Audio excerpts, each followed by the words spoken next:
Good evening students. आज हम लोग स्टडी करेंगे पीरियोडिक प्रॉपर्टी। ये चैप्टर ना काफ़ी ज़्यादा इजी है और इसमें ना जेई मेंस में जनरली एक क्वेश्चन आता है। वैसे कोई श्योर तो है नहीं कि क्वेश्चन आए ही आए जेई मेंस में, बट जनरली एक क्वेश्चन आता है। बट नीट में तो डेफिनेटली एक क्वेश्चन आता है। इस पे नीट में डेफिनेटली एक क्वेश्चन आता है। और ये वाला चैप्टर की इंपॉर्टेंस क्या है, तो ये छोटा चैप्टर है, बट ये इस चैप्टर की ये इंपॉर्टेंस है कि पूरी इनऑर्गेनिक केमिस्ट्री को लॉजिकल बनाने में हेल्प करता है। पूरी इनऑर्गेनिक केमिस्ट्री को लॉजिकल बनाने में हेल्प करता है ये। और केमिकल बॉन्डिंग अगर हम लोगों को आए ना, तो आजकल नीट और जेई मेंस में अगर ये ठीक से आते हो तो अपन सोच के लगभग सारे क्वेश्चन कर सकते हैं। अगर प्योर रिएक्शन नहीं आएगी तो सब में हेल्प होती है। कौन कौन से दो चैप्टर? पीरियोडिक प्रॉपर्टीज और केमिकल बॉन्डिंग, तो लगभग हो जाता है, ज्यादा कुछ है ही नहीं फिर इनऑर्गेनिक में। ठीक है, तो अब इसलिए ना हम लोग ये चैप्टर पढ़ने पीरियोडिक प्रॉपर्टीज। तो बच्चों ना पहले ये है कि भाई पीरियोडिक जो टेबल है हमारी वो बनी कैसे, उसमें छोटे छोटे लॉज हैं। ठीक है, उससे पहले मैं ये बता देता हूँ कि इस चैप्टर में इंपॉर्टेंट क्या क्या है। बच्चों इस चैप्टर में जो क्वेश्चन आते हैं वो आते हैं पीरियोडिक प्रॉपर्टीज में, सिर्फ पीरियोडिक प्रॉपर्टीज। बच्चों 4 पीरियोडिक प्रॉपर्टी हैं जिन पे क्वेश्चन बनते हैं। पहला साइज। बच्चों साइज समझने में आसान बहुत है, बट क्वेश्चन काफी ज्यादा आते हैं। साइज समझने में आसान तो बहुत है, मगर क्वेश्चन काफी ज्यादा आते हैं। तो अपने लिए क्या इंपॉर्टेंट है, अपने लिए चीज क्या होगी, इंपॉर्टेंट है। दूसरी कौन सी प्रॉपर्टी होती है? Ionization energy. तो बच्चों ना जो आयोनाइजेशन एनर्जी है, इस पे दूसरे नंबर पे इसमें क्वेश्चन मिलेंगे। ये समझने में साइज से तो थोड़ी सी मतलब ये डिफिकल्ट है।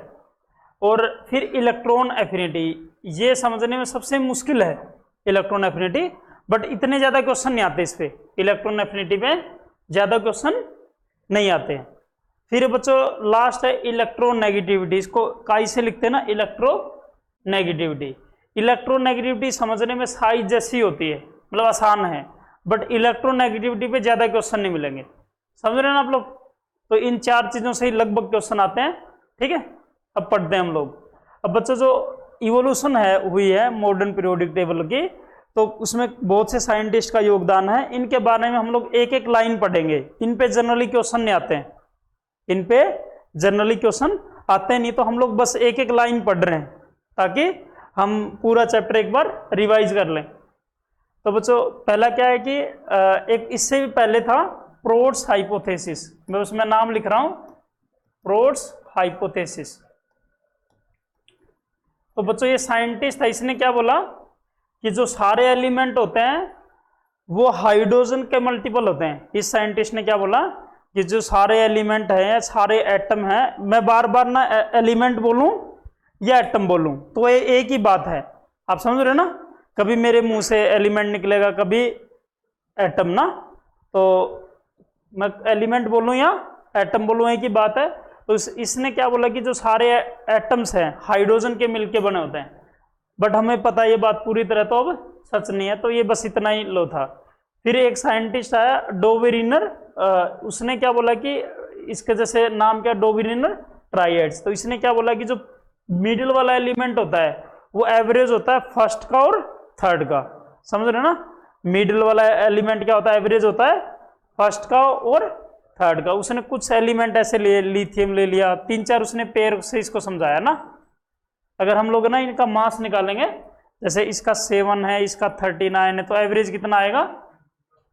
39 + 7/2 कितना होता है? 23।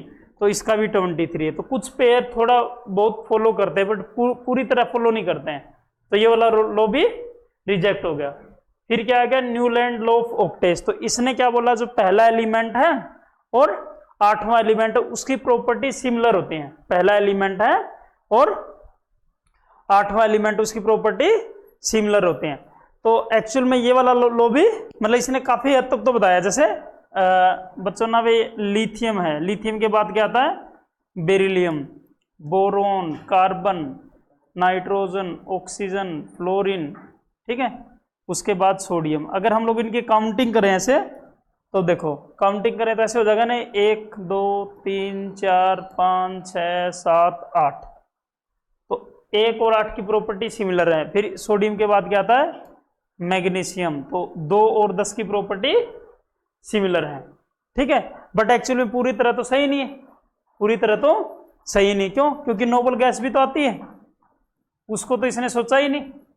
इसके कारण क्या होगा, मतलब ये पूरी तरह तो नहीं है एक्चुअल में। और ध्यान से देखें तो डी ब्लॉक भी आएगा बीच में, समझे ना आप लोग।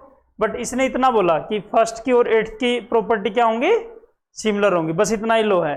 फिर बच्चों ना एक साइंटिस्ट है, इसने क्या किया, इसने ये बोला जो फिजिकल केमिकल प्रॉपर्टी है, फंक्शन है एटॉमिक मास का ना, किसका फंक्शन है, नहीं एटॉमिक वॉल्यूम का। इसने क्या बोला, फंक्शन है एटॉमिक वॉल्यूम का। इस साइंटिस्ट ने बच्चों क्या किया, ग्राफ बनाया। इस साइंटिस्ट ने ऐसे ग्राफ बनाया एटॉमिक वॉल्यूम का और मास का।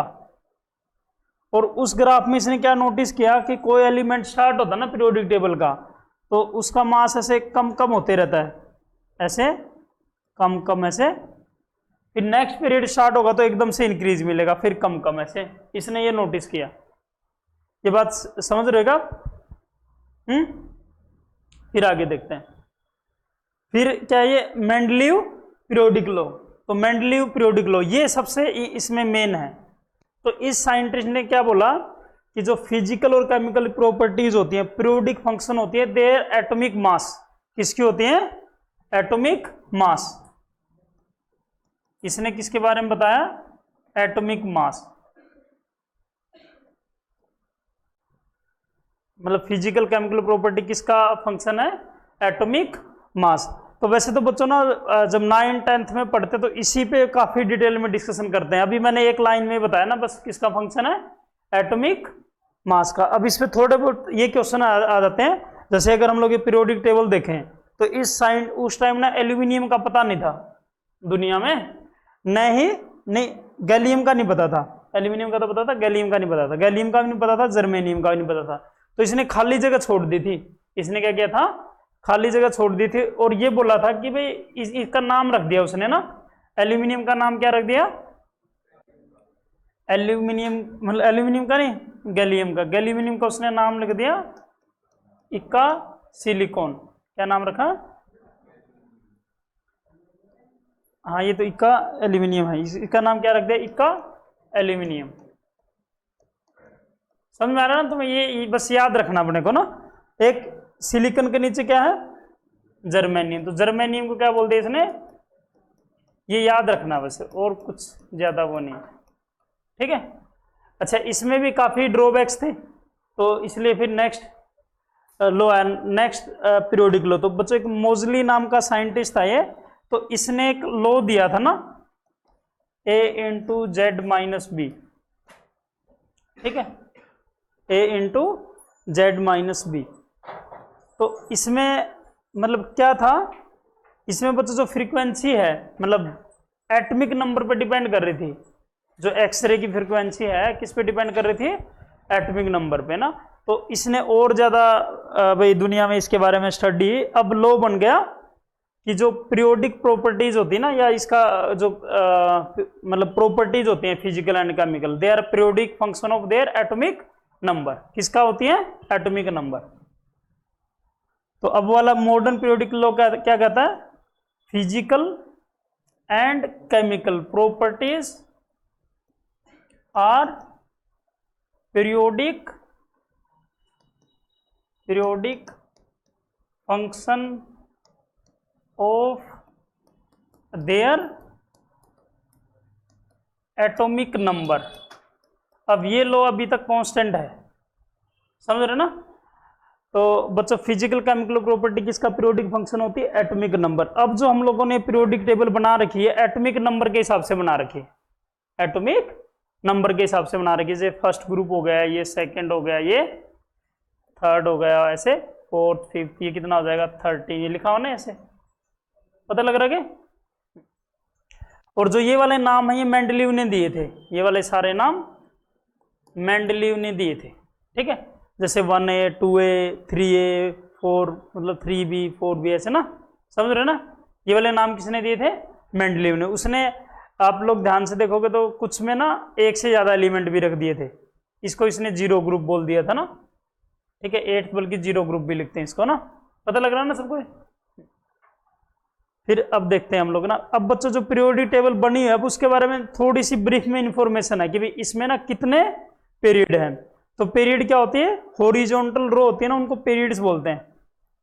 हॉरिजॉन्टल मतलब ऐसे धरती के पैरेलल, उनको बोलते हैं हॉरिजॉन्टल। तो हॉरिजॉन्टल रो कितनी इसमें गिनेंगे ना अपन, तो कितनी है? 7, 1 2 3 4 5 6 7, कितने हैं? 7। फिर वर्टिकल रो के क्या बोलते हैं? ग्रुप्स। ये 18 हैं, ये ग्रुप्स क्या है? 18 हैं। तो लेफ्ट से राइट साइड जाएंगे तो काउंटिंग होगी 18। कुछ बच्चे अगर इनको काउंट करेंगे तो गलत हो जाएगा ना, ये इसी में काउंट होते हैं, ये वाला ग्रुप है ना, ये इसमें काउंट होता है और ये इसमें काउंट होता है, ठीक है। जैसे नाम है ना लेंथेनोइड और ये एक्टिनोइड। क्लियर? ये बता रही है समझ में सबको? फिर बच्चों ये इतना हो गया। अब हम लोगों ने ना एस ब्लॉक, तो एस ब्लॉक क्या होता है? छोटी सी डेफिनेशन होती है भाई, S block are those elements in which last electron goes in S subshell. बिल्कुल छोटी सी एक लाइन की डेफिनेशन है ना, तो इस पे ऐसे इतने छोटे क्वेश्चन नहीं आते अपने कंपटीशन में ना। तो इलेक्ट्रॉनिक कॉन्फिगरेशन में लिख देता हूं। इलेक्ट्रॉनिक कॉन्फिगरेशन क्या होती है इसकी? नोबल गैस, नोबल गैस के बाद क्या होता है? NS1 से 2, ठीक है। और इसके ग्रुप इसने लिखा हो ना 1 और 2 ग्रुप, 1 और जो 2 ग्रुप है कौन कौन से एलिमेंट से मिलकर बना होता हो? एस ब्लॉक एलिमेंट से। किससे मिलकर बना होता है? एस ब्लॉक से। अब पी में क्या होती है? इलेक्ट्रॉनिक कॉन्फिगरेशन अगर लिखना चाहें तो हम लोग नोबल गैस होगी, नोबल गैस, फिर उसके बाद NS2 NP126, ठीक है। और इसके ग्रुप कौन कौन से होते हैं? इसके ग्रुप होते हैं 13 से 18 ग्रुप। ये बता रही है आप लोगों को समझ में? 13 से 18 ग्रुप, समझ में आ रहा है? फिर डी ब्लॉक, तो डी ब्लॉक की डेफिनेशन क्या हो जाएगी? जिसमें लास्ट इलेक्ट्रॉन डी ब्लॉक में जाए, तो इसकी क्या होती है? इलेक्ट्रॉनिक कॉन्फिगरेशन की बात करें तो नोबल गैस। फिर जवानों इलेक्ट्रॉन जाते हैं, इलेक्ट्रॉन जाते हैं वैसे तो NS2 NS0 to 2 होता है एक्चुअल में तो ना, बट बुक्स में 1 to 2 लिखा भी लगा जाता, तो मैं भी 1 से 2 ही लिख देता हूं। एक्चुअल में क्या होता है? 0 से 2, और बुक्स में क्या लिखा मिलेगा? 1 to 2, और डी में 1 to 10, समझ में आ रहा है? तो ये इसकी इलेक्ट्रॉनिक कॉन्फिगरेशन होती है। इसका दूसरा नाम ट्रांजिशन एलिमेंट भी कहते हैं। क्या बोलते हैं? ट्रांजिशन। अच्छा, एस और पी को मिला के बोलते हैं रिप्रेजेंटेटिव। इन दोनों को मिला के क्या बोलते हैं? रिप्रेजेंटेटिव। इन पे भी इतने कोई ज्यादा क्वेश्चन नहीं आने वाले, ठीक है। फिर बच्चों एफ, तो एफ की इलेक्ट्रॉनिक कॉन्फिगरेशन होती क्या होती है? Noble gas. उसके बाद बच्चों इसमें जाते ही इलेक्ट्रॉन N-2F 1 से 14, N-1D 0 से 1, और NS2 में 2 होते हैं, ठीक है। ये बात हुई क्लियर? तो अपने को बस ये इलेक्ट्रॉनिक कॉन्फिगरेशन याद रखनी है, थोड़े बहुत इस पे क्वेश्चन आ सकते हैं, वैसे इतने ज्यादा नहीं आते हैं, समझ रहे ना आप लोग? हाँ। फिर इसने थोड़ा थोड़ा बोल दिया टिपिकल एलिमेंट किसको कहते हैं ना, तो इसने बोला कि सेकेंड और थर्ड पीरियड को मिलाकर टिपिकल एलिमेंट कहते हैं। सेकेंड पीरियड और थर्ड पीरियड में लिथियम के आगे, जैसे लिथियम के आगे क्या आता है? बेरिलियम आता है, सोडियम के आगे मैग्नीशियम, उन दोनों पीरियड को मिला के क्या बोलते हैं? Typical element. बस नाम याद रखना है। तो जनरली बच्चों अगर कोई भी अपन जितना लॉजिकल पेपर बनाएंगे तो ये क्वेश्चन पूछने लायक भी नहीं, समझना आप लोग। फिर क्या है? Bridge element. ये भी वैसे देखा है तो याद रखने से वाली बात होती है ना, ब्रिज एलिमेंट। तो थर्ड पीरियड वालों को ब्रिज एलिमेंट बोल देते हैं ना, बस नाम याद रखने की बात। क्लियर हो रहा ना? फिर बच्चों ना कई बार ऐसे ना जो 92 के बाद है ना, मतलब यूरेनियम के बाद सारे जो एलिमेंट होते हैं उनको वो होते हैं मैन मेड। मैन मेड को बोलते हैं ट्रांसयूरेनिक एलिमेंट। क्या बोलते हैं? ट्रांसयूरेनिक एलिमेंट। ये तो गलत हो गया भाई। ट्रांसयूरेनिक एलिमेंट कौन से होते हैं? ग्रेटर देन 92 जिनका एटॉमिक नंबर। तो बच्चों ये एलिमेंट ना कम एग्जिस्ट करते हैं या ये मैन मेड है, तो नेचर में तो सीधे सीधे तो एग्जिस्ट नहीं करते, तो इनका नाम लिखा जाता है ऐसे। इनका नाम लिखने का तरीका है, जैसे ये हो गया ना भी, और कोई भी एलिमेंट लिखते हैं फर्स्ट अल्फाबेट तो कैपिटल होता है, रेस्ट आर स्मॉल। तो जैसे इसका नाम है UUT, यू का मतलब क्या होता है, जैसे 113 है तो इसको क्या लिखेंगे अन ट्री, और लास्ट में IUM, लास्ट में क्या लगा देंगे IUM। तो ये पता लग रहा है ना, अन का मतलब 1, फिर ये क्या है 1, फिर 3 का मतलब ट्राई, और लास्ट में IUM सबके लास्ट में लगेगा। पहला जो भी अल्फाबेट कैपिटल में, फिर जो उसका नाम है ना, जैसे इसका क्या होगा 115, तो 5 की क्या बोलते हैं पेंट, नाम हो गया ना, बस समझ आ रहा है ना। इसमें भी छोटा मोटा कोई क्वेश्चन पूछ लेते हैं, ये तो इंपॉर्टेंट है वैसे ना। क्या डबल आई ठीक है, नहीं आएगा। अब देखते हैं बच्चों शिल्डिंग इफेक्ट ना, तो शिल्डिंग इफेक्ट इंपॉर्टेंट है समझने के लिए, इसका इनडायरेक्टली हर अगले वाली प्रॉपर्टी में यूज होगा शिल्डिंग इफेक्ट। वैसे शिल्डिंग इफेक्ट पे सीधे क्वेश्चन नहीं आते, शिल्डिंग इफेक्ट पे सीधे क्वेश्चन नहीं आते, बट आगे की चीजें हम लोगों को ठीक से समझने के लिए बेनिफिशियल है, तो हम लोग इसको समझते हैं। तो शिल्डिंग इफेक्ट का मतलब क्या होता है बच्चों, अगर जैसे ये सेंटर है, इसमें ना बहुत सारे इलेक्ट्रॉन्स है, यहाँ पे ऐसे, यहाँ पे बहुत सारे बीच में इलेक्ट्रॉन है, जवान थप्पड़ लग जाएंगे।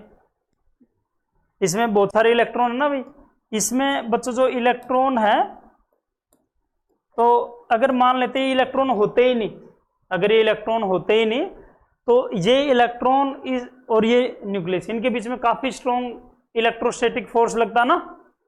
अब आगे इलेक्ट्रॉन, तो इलेक्ट्रॉन को क्या करते होते हैं, ये तो आपस में क्या करेंगे रिपेल करेंगे, ये तो आपस में क्या करेंगे रिपेल करेंगे ना। जो ये रिपल्सन है उसी को शिल्डिंग कहते हैं। जो ये रिपल्सन है मतलब जो ऊपर वाला वैलेंस इलेक्ट्रॉन है ना, ये ऊपर जो वैलेंस इलेक्ट्रॉन है, इसको बीच वाले इलेक्ट्रॉन कितना रिपेल कर रहे हैं, that is called shielding, that is called shielding. तो शिल्डिंग आ रही ना समझ में। जो ऊपर वाला इलेक्ट्रॉन है और न्यूक्लियस है, उसके बीच में कुछ इलेक्ट्रोस्टैटिक फोर्स लग रहा है, तो बीच में आ गए इलेक्ट्रॉन, तो इलेक्ट्रॉन को रिपेल करता है, अट्रैक्ट करता है, तो उसकी वजह से जो रिपल्सन होता है दैट इज शिल्डिंग। ठीक है, समझ में आ रहा ना। और ये बच्चों एक साइंटिस्ट है जिसने इसको सिग्मा से डिनोट करते हैं, जो सिग्मा की वैल्यू कैसे निकालते हैं, तो अपने काम का नहीं ज्यादा, समझ रहे ना, अपने क्वेश्चन नहीं आते ना। ठीक है, और बच्चों शिल्डिंग इफेक्ट ना लेफ्ट टू राइट भी इंक्रीज होगा, क्यों, क्योंकि इलेक्ट्रॉन जितने बढ़ेंगे उतना उनका रिपल्सन बढ़ेगा, टॉप टू बॉटम भी। तो जो शिल्डिंग क्या होता है, लेफ्ट टू राइट भी इंक्रीज होगा, टॉप टू बॉटम भी इंक्रीज होगा, इस साइड से भी इंक्रीज होगा ये, और इस साइड से भी इंक्रीज होगा। ये बात आ रही समझ में। पीरियोडिक टेबल में लेफ्ट टू राइट साइड जाए या टॉप टू बॉटम जाए, दोनों साइड में शिल्डिंग इंक्रीज होगा। ठीक है, हाँ। फिर बच्चों अपने को ये ध्यान रखना, बस ये समझने के लिए इंपॉर्टेंट था, बट ध्यान अपने को ये रखना। अब बात करते हैं हम लोग इफेक्टिव न्यूक्लियर चार्ज की। अब बच्चों जो रिपल्सन है ना, जो पूरा रिपल्सन, उसको इसने सिग्मा बोल दिया, इस पे इसने मान लिया भाई जेड इसका न्यूक्लियर चार्ज है, जेड कितना न्यूक्लियर चार्ज है, तो लगेगा कितना, लगना तो ये था जेड ई लगना चाहिए था ना। अब कितना लगेगा, जेड माइनस सिग्मा, कितना लगेगा, ऐसा क्यों, क्योंकि ये रिपल्सन भी तो आ गया बीच में, तो इसी को क्या बोलते हैं इफेक्टिव न्यूक्लियर चार्ज। कहने का मतलब जो ऊपर वाला इलेक्ट्रॉन है नेट, या ऊपर वाले इलेक्ट्रॉन को न्यूक्लियस नेट कितना अट्रैक्ट करेगा, कितना खींचेगा, that is called effective nuclear charge. तो इस बात में किसी को डाउट है क्या, हाँ शाबाश। फिर आगे देखते हैं। अब बच्चों इसका नेट ऑर्डर याद रखना है, नेट ऑर्डर अपने को याद रखना है। ठीक है, तो नेट ऑर्डर क्या होता है, लेफ्ट टू राइट तो इंक्रीज होता है, top to bottom remain same. मतलब जो जेड है, जेड इफेक्टिव, ये याद रखना ही काफी इंपॉर्टेंट है। लेफ्ट टू राइट क्या होता है, ये लेफ्ट टू राइट का मतलब along periods, left to right ये increases, Z effective top to bottom, top to bottom के क्या बोलते हैं along groups, along groups remain constant, remain constant, ये बस ये लाइन याद रखनी है और कुछ भी याद नहीं रखना इसमें। लेफ्ट टू राइट क्या होता है, Z effective, increase top to bottom same. बस अब बच्चों ना हम लोग करेंगे पीरियोडिक प्रॉपर्टी। तो मैंने बोला ना कि भाई हम लोग ना इस पूरे चैप्टर को जल्दी से रिवाइज कर रहे हैं, और जो ऊपर वाली चीजें इन पे कोई ज्यादा क्वेश्चन नहीं आते, तो इसलिए हम लोगों ने जल्दी जल्दी की, इन पे ज्यादा क्वेश्चन नहीं आते हैं। अब पीरियोडिक प्रॉपर्टी कहते हैं। वैसे बच्चों पीरियोडिक का मतलब क्या होता है कि कोई भी चीज रेगुलर इंटरवल के बाद रिपीट करें तो दैट इज कॉल्ड पीरियोडिक। जैसे अर्थ है, अर्थ रिवॉल्व अराउंड सन, तो दैट इज पीरियोडिक। ठीक है, अब देखते हैं भाई साइज। तो पहली पीरियोडिक प्रॉपर्टी साइज। वैसे तो नॉर्मली अगर अपन बात करें साइज, तो साइज अपने को पीरियोडिक नहीं लगेगा। अगर मैं ये बोलूं कि भाई किसी की हाइट, हाइट किसी की पीरियोडिक थोड़ी है। जैसे कोई पर्सन है, ये क्या नाम इसका, डैश, हाँ, तो भाई मान लेते हैं ये है माधव है, माधव पीरियोडिक थोड़ी है। माधव की हाइट पीरियोडिक कब होती कि भाई साल में मतलब मान लेते हैं 12 महीने ना, 3 महीने तो इसकी हाइट कुछ रेट से बढ़ती, फिर 6 महीने कुछ रेट से बढ़ती, फिर 6 से 9 घटती, फिर 9 से 12 फिर घटती, देन सेम। समझ रहे हो ना, तो दैट इज कॉल्ड पीरियोडिक। तो ऐसा तो नहीं है, तो जनरली अपने को ऐसा लगेगा कि भाई जो साइज है या ठीक है तो पीरियोडिक, बट यहाँ पे पीरियोडिक है। यहाँ पे कैसे पीरियोडिक है, ठीक है बच्चों ना, लेफ्ट टू राइट तो साइज क्या होता है, बढ़ता है, फिर वापिस लेफ्ट टू राइट तो घटता है साइज, और टॉप टू बॉटम बढ़ता है, तो ये पीरियोडिक होगा। अभी मैं समझा रहा हूँ ना। अब बच्चों ना अब बात करते हैं साइज, एटॉमिक साइज या एटॉमिक रेडियस। तो एटॉमिक रेडियस क्या होता है बच्चों, जो कोई भी जैसे एटम, उसमें तो बहुत सारे इलेक्ट्रॉन होते हैं और बहुत सारी सेल होती हैं। तो साइज किसको बोलते हैं, जो ऊपर वाली सेल होगी ना और न्यूक्लियस के बीच के डिस्टेंस को, तो इसको साइज कहते हैं या रेडियस बोल दो, इसको साइज कहते हैं या रेडियस बोल दो। अब बच्चों एटम तो काफी ज्यादा छोटा होता है ना, तो सीधा अपने पास कोई तरीका नहीं, हम लोग इनडायरेक्ट वे में हमेशा साइज निकालते हैं। तो 3 टाइप की रेडियस होती है, 3 टाइप की रेडियस होती है। जैसे बच्चों ना कोवेलेंट रेडियस, कोवेलेंट रेडियस में से ओवरलैपिंग होती है ना बॉन्ड्स की, तो इसमें क्या होगा, ये वाला पहले वाला एटम और ये दूसरे वाला एटम, जो इनके बीच का जो डिस्टेंस होगा ना डिवाइड बाई 2, तो इनके बीच का डिस्टेंस जैसे हम लोगों ने स्मॉल डी लिख लिया, तो d/2, d/2 क्या हो जाएगी, कोवेलेंट रेडियस। अच्छा, वैंडरवॉल रेडियस होती है दूसरी कौन सी, वैंडरवॉल। कोवेलेंट में बॉन्ड बनता है, वैंडरवॉल में बॉन्ड नहीं बनता है। वैंडरवॉल जैसे मैं एक इस एग्जांपल से बताऊं ना, ये है इसका सेंटर और इसका सेंटर ना, इसके बीच का जो डिस्टेंस कैपिटल डी, तो आर वैंडरवॉल क्या हो जाएगी, कैपिटल D/2। तो जो वैंडरवॉल है ना वो क्या आ रही है, एक्चुअल से बड़ा साइज आ रहा है ना इसका, या छोटा आ रहा है, क्या नहीं, बॉन्ड बनता ही नहीं है। बॉन्ड बनेगा तो ही ओवरलैप होगी, तो बॉन्ड नहीं बनता तो ओवरलैप नहीं होगा। पता लग रहा नहीं, तो ये वाली एक्चुअल से छोटी या बड़ी है, वैंडरवॉल एक्चुअल से साइज इसका बड़ा है ना। अच्छा, फिर बच्चों मेटल के तो क्रिस्टल होते हैं ना, मेटल किस में एग्जिस्ट करता है, क्रिस्टल में। क्रिस्टल में एटम ना ओवरलैप नहीं होता, सीधा सीधा टच करता है, तो इसका भी क्या आएगा, जो 2 सेंटर के बीच का डिस्टेंस है d/2 आ जाएगा।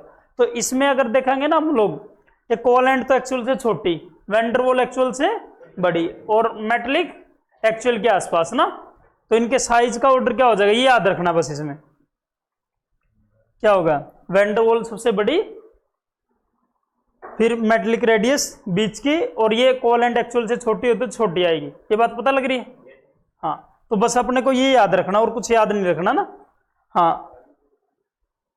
अब बच्चों ना भी ये इंपॉर्टेंट था ना, इसमें देखते हैं हम लोग रेडियस ऑफ कैटायन।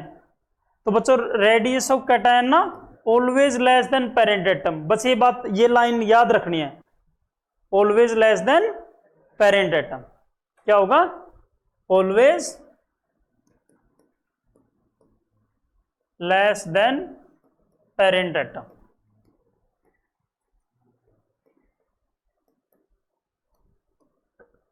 अब बच्चों एनायन की क्या होती है, always greater than parent atom. ये बात पता लग रही है। फिर बच्चों ना आइसो इलेक्ट्रॉनिक सीरीज, ठीक है, इसमें देखते हैं। उससे बच्चों ना पहले मैं थोड़ा सा इसमें ऑर्डर लिखवाता हूं, ये बात बाद में बताऊंगा। तो जो साइज किस किस पे डिपेंड करता है, थोड़ा सा इसमें मैं एक्सप्लेन करता हूं साइज कौन कौन से फैक्टर पे डिपेंड करता है। बच्चों साइज किस किस पे डिपेंड करता है, डिपेंड्स ऑन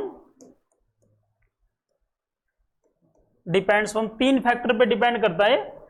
एक तो बच्चों ना नंबर ऑफ सेल्स पे डिपेंड करता है, किसमें, नंबर ऑफ सेल्स पे। फिर बच्चों दूसरा जेड इफेक्टिव पे, और तीसरा बच्चों टाइप ऑफ रेडियस पे, टाइप ऑफ रेडियस पे। ठीक है, इन तीनों पे डिपेंड करता है। और बच्चों एक से सोचेंगे ना, जैसे लेफ्ट टू राइट हम लोग साइज, लेफ्ट टू राइट हम लोग जाएं, लेफ्ट टू राइट मतलब अलोंग पीरियड अगर हम लोग जाएं, तो जेड इफेक्टिव क्या होता है, इंक्रीज। जेड इफेक्टिव क्या होता है, इंक्रीज। इंक्रीज का मतलब फोर्स का ज्यादा लगना, तो साइज क्या हो जाएगा, न्यूक्लियस और ऊपर वाले इलेक्ट्रॉन में फोर्स ज्यादा लगेगा तो साइज क्या हो जाएगा, कम। ठीक है, तो लेफ्ट टू राइट क्या होता है, साइज डिक्रीजेज। तो इसका ऑर्डर क्या आएगा, first is greater than, second is greater than, 13 is greater then, 14 is greater then, 15 is greater than, 16 is greater then, 17 is less than 18। तो ये याद रखना, बस इस पे अपने क्वेश्चन हो जाएंगे इतने से ही, ये याद रखना एकदम। ये बता रही समझ में। अच्छा 18 का साइज बड़ा क्यों होता है, क्योंकि इसकी वैंडरवॉल रेडियस होती है। कौन सी होती है, इसमें गड़बड़ क्यों आ रही है, वैंडरवॉल के कारण। हाँ भाई ये बात आ रही समझ में, वैंडरवॉल्स रेडियस के कारण आ रही है गड़बड़ ना। फिर बच्चों टॉप टू बॉटम साइज क्या होता है, तो जनरली अगर साइज की बात करें हम लोग ना, ये हम लोगों ने देखा अलोंग पीरियड, अलोंग, ये बच्चों नेट तो ये चीज तो लिखनी है आप लोग सबको, ये मैं ये तो सबको लिखनी है एकदम। ठीक है, लिख लो सारे। तो साइज का पता लग रहा है ना, अलोंग पीरियड होगा। और अलोंग ग्रुप्स,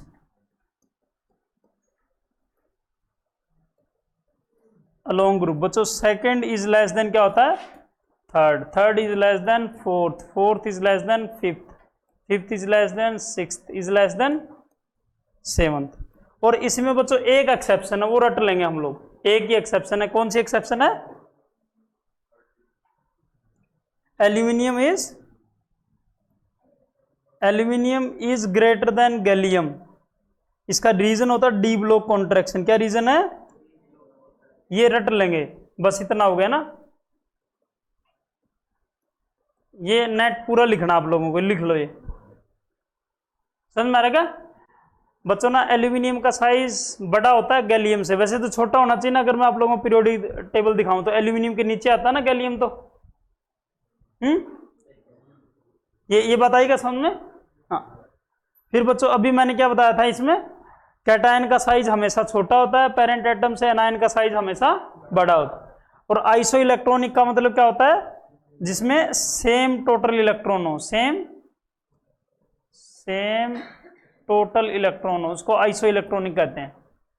अब देखिए इसमें, जैसे इनमें ना सेम टोटल इलेक्ट्रॉन है, कितने कितने, इसका 7 एटॉमिक नंबर है, इसका जेड देखे ना, जेड कितना है 7, इसका 8, इसका 9, इसका 10, इसका 11, इसका 12। इलेक्ट्रॉन किसकी कॉल होता है, Z minus charge, Z minus charge. अगर ये फॉर्मूला लगाएंगे हम लोग, अगर जवानों ये फॉर्मूला हम लोग यहाँ पे लगाएं, तो इसमें टोटल इलेक्ट्रॉन सब में 10-10 आएंगे। कितने आएंगे, 10-10 आएंगे। तो इतनी बात आ रही क्या समझ में, ठीक है। एक बार इसको छोड़ दो ना, ये नोबल गैस होती है, इसकी टाइप ऑफ रेडियस अलग है, तो इसको एक बार नेगलेक्ट कर देते हैं, ठीक है। इसको सोचो मत ना। अब बच्चों ना साइज का ऑर्डर क्या आएगा, तो इनमें सब में इलेक्ट्रॉन कितने हैं, 10-10 हैं, सब में इलेक्ट्रॉन कितने हैं। हाँ, तो इसका मतलब न्यूक्लियस का चार्ज डिसाइड करेगा ना, तो न्यूक्लियस पे चार्ज किस पे ज्यादा है, मैग्नीशियम पे। मतलब इसका न्यूक्लियस स्ट्रॉन्ग है तो खींचेगा ज्यादा ऊपर वाले इलेक्ट्रॉन को, साइज क्या हो जाएगा, कम। तो इसमें साइज का ऑर्डर ये है। ये बात आ रही समझ में, ये पूछो ना, ऐसे कई सारे क्वेश्चन आए हुए हैं। अब देखो मैं आप लोगों को इसमें ना प्रीवियस ईयर वाले सारे क्वेश्चन करा रहा हूं। 2-3 चीजें बताई मैंने छोटी छोटी सी, left to right size decrease, top to bottom increase, cation का साइज छोटा, एनायन का बड़ा, और आइसो इलेक्ट्रॉनिक में पॉजिटिव वाले का साइज छोटा होगा, नेगेटिव वाले का बढ़ेगा। इतने से ही सारे क्वेश्चन हो जाएंगे। करें अब सोल्व। अब बच्चों पहला क्वेश्चन ना, ये AIPMT में आया हुआ है, मैं पढ़ता हूं तो आप लोग बताना इसका आंसर ना। Among the element calcium, magnesium, phosphorus, chlorine, order of increasing atomic radius ना। तो आप लोगों को ये पीरियोडिक टेबल में है कहां पे, उसका आइडिया होना चाहिए। अगर उसका हम लोगों को ठीक आइडिया नहीं तो आंसर गलती आएगा, समझ रहे हो ना। तो पीरियोडिक टेबल में कहां कहां पे होते हैं, कैल्शियम तो लेफ्ट साइड होता है, उसके ऊपर मैग्नीशियम होता है, फिर राइट साइड जाएंगे तो यहां से क्या होता है, पैरेलली क्या होता है यहाँ पे फॉस्फोरस, और थोड़ा सा आगे जाएंगे यहाँ पे क्लोरीन ना, नहीं आगे जाके यहाँ पे क्लोरीन, ठीक है सेम ही इसमें होते हैं ना। तो लेफ्ट टू राइट क्या होता था साइज, तो सबसे बड़ा साइज कौन सा होगा इन तीनों में। अब आंसर बता सकते हो ना आप लोग, फिर मैं थोड़ा समझाता हूं, बताओ। देखो बच्चों किस में आए हुए, एकदम आसान क्वेश्चन आते हैं पीरियोडिक टेबल वाले में, तो बहुत आसानी से कर सकते हो। भविष्य क्या आएगा आंसर, जल्दी कौन सा आएगा, सी। हाँ भाई जवानों, गुड़िया क्या आएगा आंसर, फोर्थ आएगा। चलो देखते हैं बच्चों, इसमें ये देखो ना, ये अपन सीधी लाइन खींच देते, ये साइज का ऑर्डर है ना, ये डिक्रीजिंग। लेफ्ट टू राइट क्या होता था साइज, तो सबसे बड़ा साइज इसका, ये ऐसे लगा सकते हैं ना, बस हो गए। आगे क्या कौन सा आंसर आ रहा है, चेक करो। फोर्थ वाला कौन है, ये कौन सा आंसर आ गया, आसान है नहीं, काफी इंटेलिजेंट बच्चे हैं ये ना, गलत तो एकदम बता देते हैं, इनको दिमाग लगाना ही नहीं पड़ता गलत बताने के लिए तो। हाँ करो, ये आइसो इलेक्ट्रॉनिक है क्या जवानों, ये क्या है आइसो इलेक्ट्रॉनिक है। तो आइसो इलेक्ट्रॉनिक का तो सब में मतलब इसने क्या पूछा, identified the correct size order ना। अब इसमें अपने को सोचना है साइज में कितने टाइप के क्वेश्चन होते हैं, एक तो एलिमेंट का सीधा ना, एटम का, फिर आयन का। आयन में ना इलेक्ट्रॉन देखने हैं, हाँ कहीं आयन होंगे तो उसमें इलेक्ट्रॉन देखेंगे, तो इलेक्ट्रॉन देखो सबके क्या, मतलब मैंने अभी बताया था ना, एनायन वाले का साइज, कैटायन वाले का छोटा, तो कौन सा आंसर आ गया जल्दी बताओ। शाबाश, पता लग रहा ना सबको, जिन पे जितना नेगेटिव चार्ज उनका साइज उतना ही बड़ा ना, क्लियर। चलो अब देखते हैं फिर क्या है, among the following which has one highest cation to anion ratio, मतलब ये तो कैटायन तो बड़े से बड़ा है और एनायन आसान है ना, ये तो सबसे कैटायन टू एनायन रेशियो किसका बड़ा है, कैटायन तो बड़े से बड़ा और एनायन छोटे छोटे, तो कौन सा आंसर आ गया, बहुत आसान है ये, सोचो कौन सा कैटायन, क्या देखो ना सबसे बड़ा कैटायन तो ये होगा भाई, ठीक है, फिर एनायन सबसे छोटा, यही एनायन, एनायन तो कुछ और है, ये एनायन, ठीक है समझ में आ रहा है सबको। फिर ये देखो ना बच्चों, सेम क्वेश्चन रिपीट नहीं हो गया, देखो ये वाला सेम क्वेश्चन, ये तो कहां पे आया है, नीट में आया हुआ है, और ये फिर वापस नीट में आ गया, देखो सेम क्वेश्चन है, ध्यान से देखो क्या ही डिफरेंस है इसमें, कौन सा आंसर आ गया, कौन सा आ गया, थर्ड आ गया क्या, सेम क्वेश्चन रिपीट हो गया अभी तो है।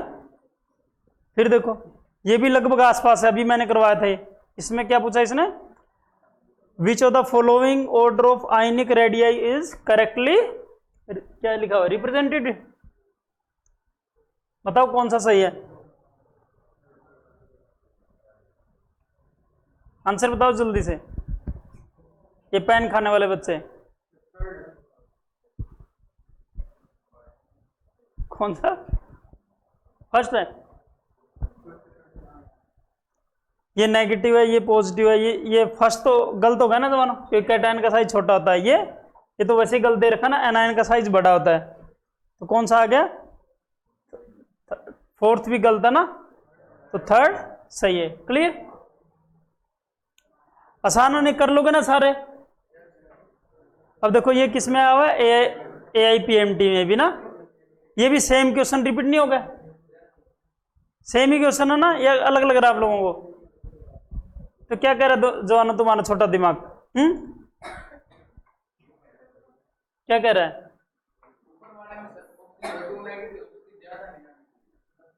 हाँ भाई, ये क्या, ये तो गलत दे रखा है वैसे ना, सारे ऑप्शन गलत दे दिएगा इन्होंने। तो बच्चों इसका करेक्ट आंसर हम लोग लिख देते हैं ना, ये आएगा ना। कर लोगों ने इसको सोल्व, मतलब हम लोगों ने वैसे ऊपर भी किया था इस टाइप का ना। हाँ, अब इसमें देखो ये भी वापस रिपीट सा होगा ना ये वाला क्वेश्चन। कौन सा आंसर आएगा इसका? कौन सा आएगा? बस सेकंड आएगा। क्लियर, सबको समझ में आ रहा है ना? ये वाला चलो करो ना। Which one of the following has highest value of ionic radius? कौन सा होगा? कौन सा ऑप्शन आएगा? देखो कितने ज्यादा आसान ना, आप लोग कितना जल्दी बता पा रहे हैं ना। अब बच्चों ये AITREE या JEE मेंस ना, तो इसने पूछा कि आयनिक रेडियस का रेशियो क्या होगा ना।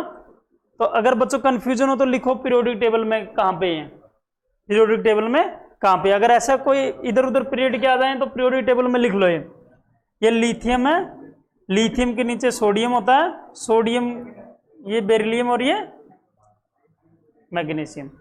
अब बच्चों हम लोगों को ऑर्डर देखना ना, तो इनमें सबसे बड़ा साइज किसका होगा? Na का। तो कौन सा आंसर आ गया? बस हो गया, पता लग रहा है सबको ये। और लिथियम पॉजिटिव का साइज बड़ा होता है क्योंकि इसमें 2 पॉजिटिव है ना, 2 पॉजिटिव में साइज एकदम से डिक्रीज भी होता है। कौन सा आंसर आएगा? ये क्लियर हो रहा है सबको? देखो काफी ज्यादा आसान क्वेश्चन है ना, इजीली कर सकते हो। अगले वाला देखो, the correct sequence which show decreasing order of ionic radius of the element. ये भी वापस रिपीट हो गया ना क्वेश्चन। देखो बच्चों ना लगभग रिपीट होने क्वेश्चन है, तो क्या आएगा इसमें? कौन सा आंसर आ रहा है? कौन सा? सेकंड कैसे सही है? शाबाश, इसने तो बहुत सही आंसर बताया भाई। सही है, फोर्थ सही है एकदम। समझ में आ रहा है ना सबको? अभी किया था ये एग्जाम्पल। आर्यन क्या गलतियां कर रहे हो? ये क्वेश्चन वापस रिपीट होगा जवानों, ये क्वेश्चन वापस रिपीट होगा। देखो क्या लिखा हुआ इसने, कौन से ऑर्डर में पूछा? Increasing order. इसमें ध्यान रखना, इंक्रीजिंग ऑर्डर में सबसे पहले छोटा एलिमेंट लिखते हैं या बड़ा लिखते हैं? नहीं, एलिमेंट तो लिखना ही नहीं, आयन लिखना है। हाँ अब देखो लिखो, सबसे पहले सबसे छोटा ना, तो कौन सा आ गया? क्लियर हो रहा है क्या? देखो बच्चों ना, एक क्वेश्चन ना 4 बार रिपीट हो गया ना, कभी 1-2 बार नीट में और 1-2 बार JEE मेंस में ना। अब बच्चों ये भी रिपीट हो गया, ये कौन सा आंसर आएगा? कौन सा? इसमें बच्चों ना इन्होंने साइज दे दिया ना, इसमें कौन सा आएगा? थर्ड आएगा। शाबाश, सही है। पता लग रहा है ना सबको? देखो कितनी बार रिपीट होगा ना, सेम से क्वेश्चन है ना, फिर ये रिपीट हो गया। बोलो क्या आएगा इसमें? इसने बोला कि आइसो इलेक्ट्रॉनिक, आइसो इलेक्ट्रॉनिक का मतलब टोटल इलेक्ट्रॉन सेम। अच्छा, इलेक्ट्रॉन का फॉर्मूला क्या होता था? Z-चार्ज। ये लगा के सोचना है, बताओ कौन सा आ गया? कौन सा आ रहा है? फोर्थ। हो रहा है ना सबका क्लियर है? फिर बच्चों ना इसने क्या कि रेडियस ना, बच्चों ना मैंने क्या बोला था, अगर कुछ भी अलग अलग पीरियड के आए तो लिख के देखो एक बार, फिर करो ना। तो हम लोगों को पता है कार्बन यहां से आता है, इसके लेफ्ट में बोरोन है, बेरिलियम है, लिथियम है ना। लिथियम के काफी नीचे क्या आता है? सीजियम आता है, और यहां से बेरियम, इसके नीचे एल्यूमिनियम, और एक सल्फर है। ये सल्फर क्या आता है? कार्बन के नीचे सिलिकॉन, सिलिकॉन के बाद क्या आएगा? क्या आएगा दोनों? सिलिकॉन के बाद फॉस्फोरस, फिर सल्फर ना। तो सबसे बड़ा एलिमेंट तो कौन सा होगा? पता लग रहा है ना? सीजियम। एक में दे रखा क्या सीजियम? सीजियम के बाद बच्चों कौन सा आएगा? लिथियम भी हो सकता है दोनों। और सबसे छोटा सल्फर आएगा, ये कन्फर्म है, सल्फर सबसे छोटा आएगा। तो सल्फर सबसे बाद में किसमें दे रखा है, किसमें दे रखा है, सेकंड में, नहीं थर्ड में भी दे रखा है। अच्छा हाँ, ये कौन सा आंसर आएगा फिर, आसान आना है, कर लोगे। अब बच्चों ना आयोनाइजेशन एनर्जी, मैंने क्या बोला था, मैं सीधी सीधी डेफिनेशन सिर्फ पढ़ाऊंगा, फिर क्वेश्चन ज्यादा कराऊंगा ना। और मतलब भाई अभी हम लोग ना कंपटीशन की तैयारी कर रहे हैं, तो अपने को एप्लीकेशन वाला पार्ट बस ठीक होना चाहिए अपना। अब देखो बच्चों, आयोनाइजेशन एनर्जी क्या, अगर एक लाइन में हम लोग बताएं, कोई एटम होता है, उसका ऊपर वाला जो इलेक्ट्रॉन निकालने में जितनी एनर्जी देनी पड़ती है, that is called ionisation energy. हम लोगों ने इसकी डेफिनेशन वगैरह जो भी लिख दी, इतनी छोटी सी बात है नहीं। अब बच्चों से एटम है, इसने I1 लिख दिया, I1 का मतलब क्या है, आयोनाइजेशन एनर्जी 1, ठीक है। तो आयोनाइजेशन एनर्जी 1 ना, फिर इसने IE2 को क्या लिख दिया, I2, आयोनाइजेशन एनर्जी 2, फिर ये IE3। अब जो पहले मान लेते भाई ये एटम ऐसा था ना, ठीक है, अगर इलेक्ट्रॉन निकलेगा तो साइज छोटा होता है बड़ा होता है, फिर आयन का साइज छोटा होगा ना, छोटा होगा ना। छोटे से इलेक्ट्रॉन निकालना आसान होगा, मुश्किल होगा, मुश्किल होगा, क्योंकि न्यूक्लियस उसको ज्यादा टाइटली बाउंड करेगा ना, समझ रहे हो ना। अगर बच्चों ना साइज छोटा होगा तो न्यूक्लियस के ज्यादा इलेक्ट्रॉन क्या रहेंगे, नजदीक रहेंगे, तो वहां से इलेक्ट्रॉन निकालना मुश्किल होगा ना, तो मुश्किल होगा तो ज्यादा एनर्जी लगेगी, पता लग रहा ना।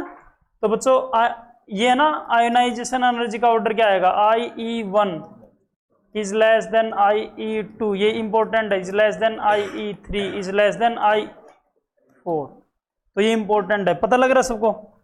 ये हर एटम के लिए valid, even for noble gas, ये हर एटम के लिए वैलिड है, इवन फॉर नोबल गैस। अब बच्चों हम लोग देखते हैं आयोनाइजेशन एनर्जी है, या इसको आयोनाइजेशन पोटेंशियल कहते हैं, ये कौन कौन से फैक्टर पे डिपेंड कर रहा है, कौन कौन से फैक्टर पे डिपेंड कर रहा है। बच्चों अभी फैक्टर देख रहे हैं, पहला इसने लिखा हुआ है साइज, क्या लिखा हुआ है, आयोनाइजेशन एनर्जी साइज पे डिपेंड करती है। दूसरा लिखा हुआ है जेड इफेक्टिव, तीसरा लिखा हुआ है पेनेट्रेशन इफेक्ट। तो पेनेट्रेशन इफेक्ट बच्चों एस ऑर्बिटल का ज्यादा होता है, फिर पी का, फिर डी का, और फिर एफ का। ऐसा क्यों, क्योंकि बच्चों कोई भी सेल होती है पहले एस भरता है, उसके ऊपर पी, फिर उसके ऊपर डी, उसके ऊपर एफ। तो जो नजदीक होता है ना न्यूक्लियस के, वो ज्यादा पेनिट्रेटेड है, ठीक है। फिर बच्चों ना ये इंपॉर्टेंट फैक्टर है। अब बच्चों के जो क्वेश्चन गलत होते हैं सिर्फ इसके कारण गलत होते हैं। हाफ फील्ड कौन सा होता है, हाफ फील्ड होता है 15 वाला, 15th ग्रुप। तो 15th ग्रुप ना, 15th ग्रुप, रुको ये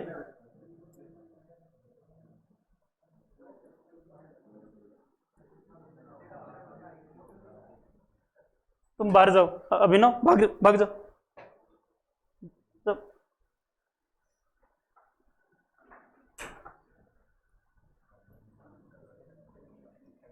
हाँ भाई इसमें देखते हैं ना, इसमें हाफ फील्ड में क्या होता है, एस तो भरा मिलेगा और पी के 3 इलेक्ट्रॉन। ये 15 वाले की इलेक्ट्रॉनिक कॉन्फिगरेशन होती थी NS2NP3, ठीक है। तो हाफ फील्ड है ये ना। फुली फील्ड में है सेकेंड ग्रुप ना। सेकेंड ग्रुप की क्या होती थी, ये याद रखना बस, NH2 समझ आ रहा ना। हाँ, तो इनके कारण गड़बड़ मिलेगी। और सबसे ज्यादा 18th तो नोबल गैस ही होती है, इसमें तो आप लोगों को कोई डाउट नहीं आएगा ना। अब बच्चों लेफ्ट टू राइट का मैं सीधा ऑर्डर लिख रहा हूं, लेफ्ट टू राइट का सीधा ऑर्डर लिख रहा हूं, किसका, आयोनाइजेशन एनर्जी का। तो ये सारे बच्चे लिख लेंगे, मैं चेक भी करूंगा ना लिखा है नहीं लिखा। आयोनाइजेशन एनर्जी का ऑर्डर क्या आएगा बच्चों ना, फर्स्ट ये किसके अलोंग लिख रहे हैं, अलोंग पीरियड लिख रहे हैं शुरू में, अलोंग पीरियड, अलोंग पीरियड। बच्चों ना फर्स्ट इज लेस देन होता second, first is less than second, second is greater than 13, 13 is less than 14, is less than 15, is greater than 16, is less than 17 is less than 18। बच्चों ना left to right size decrease होता है ना, left to right size decrease होता है तो electron निकालना मुश्किल, तो जनरली लेफ्ट टू राइट क्या होगी, आयोनाइजेशन एनर्जी इंक्रीज होगी। ये दो जगह गड़बड़ है, ये गड़बड़ वाला याद रखने बस। इस गड़बड़ का क्या रीजन था, फुली फिल्ड सबसेल। और जो यहां पे गड़बड़ हो रही है उसका रीजन क्या है, हाफ फिल्ड सबसेल। ये बच्चों याद रखना सबको ना। और बच्चों इसका एक और रीजन होता है पेनेट्रेशन इफेक्ट ना, इसका एक और रीजन होता है पेनेट्रेशन इफेक्ट। तो दो रीजन होते हैं इसके, क्या क्या, एक तो फुली फिल्ड सबसेल, दूसरा पेनेट्रेशन इफेक्ट। ठीक है, तो याद रखना। अब बच्चों हम लोगों ने क्या लिखा, अलोंग पीरियड, और बच्चों अब लिखते हैं अलोंग ग्रुप। अच्छा, अलोंग ग्रुप्स में ऑर्डर क्या होता है, जैसे बच्चों ना first is greater than second, second is greater than third, फिर fourth is greater than fifth, is greater than sixth. तीन बच्चों इसमें एक्सेप्शन है, तीन इस वाले ऑर्डर में एक्सेप्शन है। वो एक्सेप्शन लिखते हैं हम लोग, कौन कौन से एक्सेप्शन है वो, कौन कौन से, तीन एक्सेप्शन है। एक तो एक्सेप्शन कौन कौन से इसमें वो लिखने हैं, कौन कौन से एक्सेप्शन है। हाँ बच्चों ना, एल्यूमिनियम इज क्या आना चाहिए, एल्यूमिनियम इज ग्रेटर देन क्या आना चाहिए, gallium, but aluminium is less then gallium. तीसरा पेयर कौन सा है, नेक्स्ट कौन सा है, फिर बच्चों दो पेयर हो रहे हैं, वो कौन कौन से हैं, Sn is less than Pb, ठीक है, indium is less than thallium. इन दोनों पेयर का रीजन क्या है, कोई बताएगा क्या, इसका रीजन है एफ ब्लॉक कॉन्ट्रैक्शन, ये लिख लो जल्दी से, एफ ब्लॉक कॉन्ट्रैक्शन। इसका रीजन मैं एक दो बच्चे को और बाहर भगाऊंगा ना अभी। इसका रीजन क्या है, जल्दी से लिखो, एफ ब्लॉक कॉन्ट्रैक्शन इसका डी ब्लॉक। बस तीन पेयर में गड़बड़ है पूरी पीरियोडिक टेबल में, और कहीं अपनी गड़बड़ नहीं आएगी। ठीक है, अच्छा ये परफेक्ट लिखो, किस पे लगेगा, एस ब्लॉक पे और पी ब्लॉक पे। डी ब्लॉक में भी छोटी मोटी कोई गड़बड़ हो सकती है, समझ में आ रही है ना। तो ये होगा, अब जो हम क्वेश्चन करते हैं, तो इसने लिखा है आयोनाइजेशन एनर्जी का करेक्ट ऑर्डर बताना है, किसमें, बेरिलियम, बोरॉन, कार्बन, नाइट्रोजन। तो अभी मैंने लिखा था ना, ये देखो ये लिखा था, इसी से रिलेटेड क्वेश्चन है ये। चलो आप लोग ट्राई करो,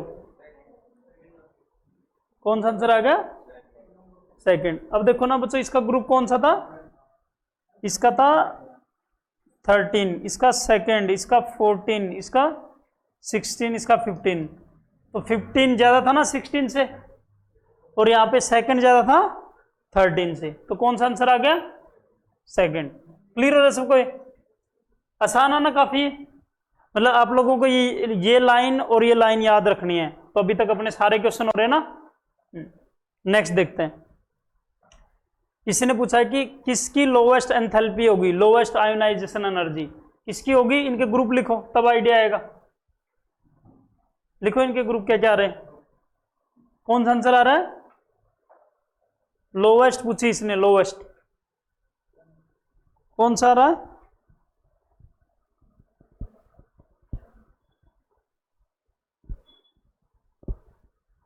शिवम,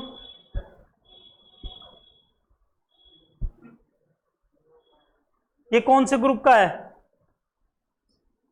17। ये कौन से ग्रुप का है, हाफ फील्ड है 15। ये कौन से ग्रुप का है, फर्स्ट। ये कौन से ग्रुप का है, नोबल गैस 18। तो सबसे कम किसकी होती है, फर्स्ट की ना। ये मैंने ऑर्डर क्या लिखवाया है, सही लिखवाया हुआ है, ठीक है। तो कौन सा आंसर आ गया जवानों, आसान है नहीं।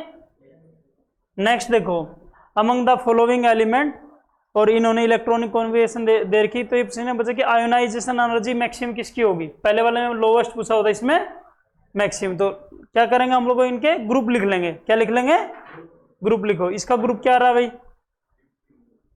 कितना आ रहा है 15। इसका ग्रुप क्या रहा है, इसका ग्रुप 14। इसका ग्रुप कितना आ रहा है, कितना आ रहा है 15। और इसका ग्रुप देखो सबसे कम किसकी होनी चाहिए, ज्यादा पूछिए क्या 15 की है। हाँ बच्चों, दो 15 के मिल गए ना अपने को, तो 15 में किसका होगा, जिसका साइज छोटा है। तो कौन सा आंसर आ गया, फर्स्ट। समझ में आ रहा है? ये भी क्वेश्चन किस में आया हुआ है, नीट में। नेक्स्ट देखते हैं। अब बच्चों डिक्रीजिंग सेकंड, बच्चों सेकंड में इलेक्ट्रॉनिक कॉन्फिगरेशन लिखनी पड़ेगी। इसकी क्या हो जाएगी, जनरली बच्चों left to right ionization energy क्या होती है, लेफ्ट टू राइट साइज क्या होता है कम, तो आयोनाइजेशन एनर्जी थोड़ी बहुत बढ़ेगी। बट इसमें सेकंड का पूछा, तो सेकंड में इसकी इलेक्ट्रॉनिक कॉन्फिगरेशन लिखता हूं मैं, इसी हो जाएगी बच्चों 3D टाइटेनियम का 22 ना, तो 3D ये हो जाएगा 3D2 4S1। ये क्या हो जाएगा 3D3 4S1। ये बच्चों 3D5 होगा, क्या होगा ये 3D5। और ये कितना हो जाएगा 3D5 4S1। तो सबसे स्टेबल कौन सा जवानो, इसमें सबसे स्टेबल कौन सा है 3D5। तो इसकी सबसे ज्यादा हो जाएगी, इतने से हो जाएगा मुझे लग रहा है आंसर। सबसे ज्यादा किसकी हो जाएगी, तो बस हो गया ना, कौन सा आंसर आ गया, इतने से हो गई। तो हो रहा सबका क्लियर, आसान था ना। ये किस में आया हुआ है, नीट में। नेक्स्ट देखते हैं, नेक्स्ट में क्या पूछा इसने ये सारे मेंबर दे दिया ना, तो इसने पूछा कि थर्ड आयोनाइजेशन एनर्जी किसकी ज्यादा होगी। थर्ड का मतलब तीसरा इलेक्ट्रॉन निकालना है, तो दो इलेक्ट्रॉन निकालने की उसकी इलेक्ट्रॉन कॉन्फिगरेशन लिखे तो तीसरे का आइडिया आएगा ना। तो लिखते हैं इसके, वेनेडियम का एटॉमिक नंबर कितना है, एस वाले सबके इलेक्ट्रॉन निकल जाएंगे ना। तो इसमें ये क्या कितने बचेंगे 3D3। इसमें कितने बचेंगे क्रोमियम में 3D4। इसमें कितने बचेंगे 3D6। इसमें कितना बचेगा 3D5। तो सबसे ज्यादा किसकी हो जाएगी जवानों, सबसे ज्यादा स्टेबल कौन सा है, मैंगनीज ना। तो बस आंसर आ गया ना, बस आ गया। हाईएस्ट पूछी ना इसने, कौन सा आंसर आ गया जवानों, किसका डाउट था, किसी का डाउट नहीं हो गया, तो सारे बच्चे ठीक है, हो गया ना क्लियर। फिर नेक्स्ट देखते हैं। अब बच्चों इसने पूछा कि value of electron gain enthalpy, तो इलेक्ट्रॉन गेन एंथैल्पी तो अभी पढ़ी नहीं हम लोगों ने। ये देखो आयोनाइजेशन एनर्जी का ऑर्डर पूछा है इसने, लेफ्ट टू राइट क्या बोला था मैंने, आयोनाइजेशन एनर्जी क्या होती है इंक्रीज। तो अभी है ना अलग अलग ग्रुप के भी आगे ना, तो लिखो कहां कहां पे कौन सा। पीरियोडिक टेबल थोड़ी सी ध्यान होनी चाहिए। सल्फर के साइड में होता क्लोरीन, और फिर सल्फर के नीचे सेलेनियम ना। तो बताओ क्या ऑर्डर होना चाहिए, सबसे ज्यादा किसकी होगी। अब थोड़ा सा आइडिया लगाओ, सबसे ज्यादा क्लोरीन की, क्योंकि भाई लेफ्ट टू राइट क्या होती थी, आयोनाइजेशन एनर्जी क्या होती थी, टॉप टू बॉटम डिग्रीज। तो ये ऑर्डर आ गया ना, बस क्या आंसर आ गया बताओ, सेकंड। आसान है नहीं। फिर अगला देखते हैं जवानों, इसमें क्या है, फर्स्ट आयोनाइजेशन एनर्जी का ऑर्डर बताना है। तो सबसे ज्यादा तो किसकी होगी, आर्गन की। इसमें तो कोई डाउट ही नहीं होगा ना। अब चलो सोचो, इसी से वैसे क्या पता आंसर आ जाए ना, इससे वैसे आ नहीं रहा। फिर इनके ना ग्रुप नंबर लिखो, या पीरियोडिक टेबल में लिख लेना चाहिए। कैल्शियम है ना, कैल्शियम के नीचे क्या होता है SR, SR के नीचे Ba। फिर आगे जाएंगे ना, इस साइड क्या सल्फर है, सल्फर के नीचे सेलेनियम। आर्गन की तो सबसे ज्यादा हो ही जाएगी ना, आर्गन में तो कोई डाउट नहीं। अब आइडिया लगाओ, नॉन मेटल की जनरली ज्यादा होती है ना, तो क्या आएगा आंसर, बताओ भाई क्या आएगा आंसर। टॉप टू बॉटम क्या होती थी डिक्रीज, तो ये कम, ठीक है। फिर ये ऐसे, ये इससे ज्यादा, ये इससे ज्यादा, और ये इससे ज्यादा। समझ में आ रहा है, और ये सबसे ज्यादा। तो देखो क्या आंसर आ गया, क्या आ गया? तो बच्चों ना समझ रहे हो ना मैं कैसे अप्रोच कर रहा हूं?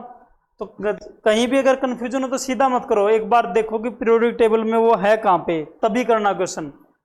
नहीं तो कुछ क्वेश्चन आप लोगों के गलत हो जाएंगे ना, और बहुत ही मतलब बिल्कुल आसपास रहोगे आप लोग ना, बिल्कुल थोड़ी सी मिस्टेक के कारण गलत हो जाएंगे ना।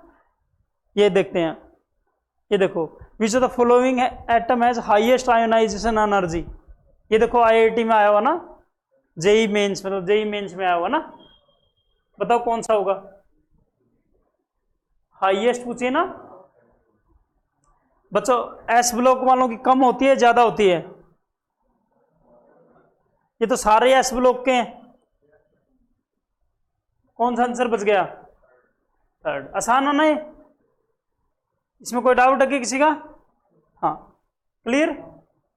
नेक्स्ट तो हो गया ना, अभी देखो हम लोगों ने आयोनाइजेशन एनर्जी कर ली। अब बच्चों इलेक्ट्रॉन एफिनिटी, अब हम लोग देखते हैं इलेक्ट्रॉन एफिनिटी होती क्या है, इलेक्ट्रॉन एफिनिटी होती क्या है। अब बच्चों कोई गैसियस एटम है, गैसियस एटम का मतलब है अकेला एटम, गैसियस एटम का मतलब क्या है? अकेला एटम। बच्चों कोई अकेला एटम है वो इलेक्ट्रॉन लेगा, वो इलेक्ट्रॉन लेगा, तो जितनी एनर्जी रिलीज होगी that is called electron affinity. जितनी एनर्जी रिलीज होगी that is called electron affinity. बस इतना होता ना। और ये एनर्जी रिलीज होती है, ये एनर्जी रिलीज होती है, बट ये बात पूरी तरह ट्रू नहीं है, ये बात पूरी तरह सच नहीं है, पूरी तरह सच नहीं। इसका मतलब ये कहीं कहीं पे गलत भी होती होगी। तो ये वाला बच्चों क्या होता है? एक्जोथर्मिक होता है। अगर कोई एटम ना इलेक्ट्रॉन ले तो ए नेगेटिव बनेगा, तो एक्जोथर्मिक, तो जर्नली एक्जोथर्मिक होता है। मैं लिख रहा हूं जर्नली, 100% एक्जोथर्मिक नहीं होता है। फिर बच्चों ना एक एटम, एक एनायन है, इसको बोलेंगे फर्स्ट इलेक्ट्रॉन एफिनिटी, क्या बोलेंगे? EA1। और अब ये दूसरा इलेक्ट्रॉन लेगा ना तो ये होगा EA2, क्या हो जाएगा? EA2, EA2। तो बच्चों ये ऑलवेज एंडोथर्मिक, ऑलवेज, ये याद रखना, इस पे कई क्वेश्चन मिलेंगे, ऑलवेज एंडोथर्मिक। अब बच्चों ना अगर कोई भी एटम है, 2 इलेक्ट्रॉन ले ले वो, तो ये कोई इलेक्ट्रॉन एफिनिटी नहीं है, दोनों का सम होगा ये क्या होगा? दोनों का सम। ये ऑलवेज एंडोथर्मिक, ऑलवेज एंडोथर्मिक। तो ये 3 चीजें आ रही समझ में? Always endothermic. बताओ इसमें कोई डाउट है क्या? अच्छा, तो ये याद रखना अपने को। और बच्चों ना इसमें सक्सेसिव का ऑर्डर क्या आता है? सक्सेसिव का ऑर्डर क्या आता है? Electron affinity. बच्चों इसमें होता है EA1 is greater then EA2 is greater then EA3 is greater then EA4। बच्चों इसमें हम लोग ना इसको मतलब भाई होता क्या है, इसकी वैल्यू तो पॉजिटिव होती है, इन सब की वैल्यू नेगेटिव होती है, इन सब की वैल्यू क्या होती है? नेगेटिव। ये मान लेते प्लस में 10, ये -20, ये -50 मान लेते, -100 मान लेते हैं ना। तो साइन के साथ चेक कर रहे हैं, किसके साथ? साइन। अगर मोड वैल्यू लगाएं तो उल्टा हो जाता है ऑर्डर, अगर मोड वैल्यू लगाते तो ऑर्डर उल्टा हो जाता है, बट मोड वैल्यू लगाते नहीं है, ये याद रखना है, क्योंकि साइन के साथ चेक करते हैं बस, नहीं यही रीजन बनेगा। जो ये पता लग रहा है क्या सबको? ये लिख लेना जो मैंने बात लिखवाई, इस पे क्वेश्चन होते हैं। फिर बच्चों ना भाई ये डिपेंड किस किस पे कर रही है? जो इलेक्ट्रॉन एफिनिटी है साइज पे डिपेंड करती है। अगर बच्चों साइज का नॉर्मल साइड ये लगाए तो लेफ्ट टू राइट क्या होता है? साइज कम होता है, तो इलेक्ट्रॉन न्यूक्लियस के नजदीक रहेगा ना, तो इलेक्ट्रॉन की कैप्चरिंग क्या होगी? ईजी होगी, तो इलेक्ट्रॉन लेना आसान, मतलब ज्यादा एनर्जी रिलीज होगी। फिर बच्चों Z effective, left to right क्या होता है? जेड इफेक्टिव इंक्रीज होता है। फिर इलेक्ट्रॉन एफिनिटी। फिर बच्चों stability of half field and fully field, इसमें 2 आते थे ना, कौन कौन से आएंगे? हाफ फील्ड वाले में कौन सा आ जाएगा? 15 वाला।